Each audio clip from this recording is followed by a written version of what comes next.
നാളെ തൈപ്പൂയാണല്ലോ. അപ്പോൾ തലേന്ന് തന്നെ അതിൻ്റെ ഒരുക്കങ്ങളൊക്കെ ഞങ്ങളുടെ അവിടെ തുടങ്ങി കേട്ടോ. അപ്പോൾ ഞങ്ങളുടെ അവിടെ ചെറിയൊരു മുരുകൻ കോവിലുണ്ട്. അപ്പോൾ ഇന്ന് തന്നെ അവിടെ ചെറിയൊരു കാവടിയൊക്കെ എഴുതിയിട്ട് വീടുകളിൽ ഇങ്ങനെ നമ്മുടെ കാവടിയും കൊണ്ട് വരലും തുള്ളലൊക്കെ ഉണ്ട്. അപ്പോൾ വൈകുന്നേരം ഈ അമ്പലത്തിലാണ് പരിപാടി. ഇതാണ് ഞങ്ങളുടെ അടുത്തുള്ള മുരുകൻ കോവിൽ. നാളെ ഇവിടെ നല്ല പരിപാടിയാണ് കേട്ടോ.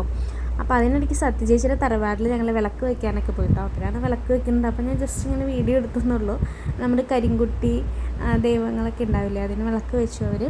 അതിനുശേഷം ഞങ്ങൾ അമ്പലത്തിൻ്റെ അവിടേക്ക് തിരിച്ച് വന്നപ്പോൾ ദാണ്ടടെ നമ്മുടെ വിമാനം നമ്മുടെ തൊട്ടടുത്ത് കൂടെ ഇങ്ങനെ പാസ് ചെയ്യണം.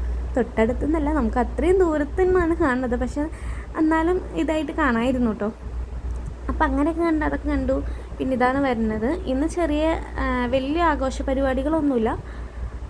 അങ്ങനെ വീടുകൾ കയറിയിട്ട് നമ്മൾ ഭസ്മൊക്കെ കൊടുക്കും, പ്രസാദം കൊടുക്കും, അങ്ങനെയാണ്. അപ്പോൾ ഇതെല്ലാം കഴിഞ്ഞിട്ട് അമ്പലത്തിലേക്ക് കയറുവാണ് കേട്ടോ. അപ്പോൾ ഈ മാമയുടെ മേത്ത് ഇങ്ങനെ ദൈവം വന്ന് കയറി ഇങ്ങനെ ഒഴിഞ്ഞ് വിളിക്കുവാണ് അമ്പലത്തിലേക്ക്. നമ്മുടെ കാവടി എടുത്ത ചേട്ടനെ ഉണ്ടല്ലോ, ആ ചേട്ടൻ്റെ മേത്തും ദൈവം കയറും. ഇപ്പോൾ ഈ ഒഴിയണ മാമയുടെ മേത്തും ദൈവം ഉണ്ട് ഇപ്പോൾ. അപ്പോൾ വിളക്കും കിണ്ടിയിൽ വെള്ളമൊക്കെ ആയിട്ട് വരികയാണ്. കാലൊക്കെ കഴുകി വിളക്കൊക്കെ കത്തിച്ച് വെച്ചിട്ടാണ് അമ്പലത്തിലേക്ക് കയറ്റി കൊണ്ടുപോകുന്നത് കേട്ടോ. ഞാനിവിടെ വരാൻ തുടങ്ങിയിട്ട്, അതായത് ഞങ്ങൾ ഈ ഏരിയയിൽ താമസാക്കിയിട്ട് 5-6 വർഷമായിട്ടുള്ളൂ. അപ്പോൾ അപ്പം മുതലാണ് ഞാൻ ഇങ്ങനത്തെ കാര്യങ്ങളും ആചാരങ്ങളൊക്കെ കണ്ടു തുടങ്ങിയിട്ട്. പണ്ട് ഞാൻ എറണാകുളത്ത് താമസിച്ച സമയത്ത് അവിടെ ഇങ്ങനെ ഉണ്ടോയെന്ന് എനിക്കറിയില്ല, പക്ഷെ ഞങ്ങളുടെ ഏരിയയിലൊന്നും ഉണ്ടായില്ല. ഇവിടെ വന്നേ പിന്നെയാണ് ഞാൻ ഇതൊക്കെ കൂടുതൽ കാണാൻ, ഇതിനെക്കുറിച്ച് അറിയാനൊക്കെ കഴിഞ്ഞത് കേട്ടോ. അപ്പോൾ ഇതൊക്കെ കണ്ടില്ല. ഇപ്പോൾ ഇതൊക്കെ കാവടി ഏറ്റിയ ചേട്ടനാണ് ഇങ്ങനെ തുള്ളണത്.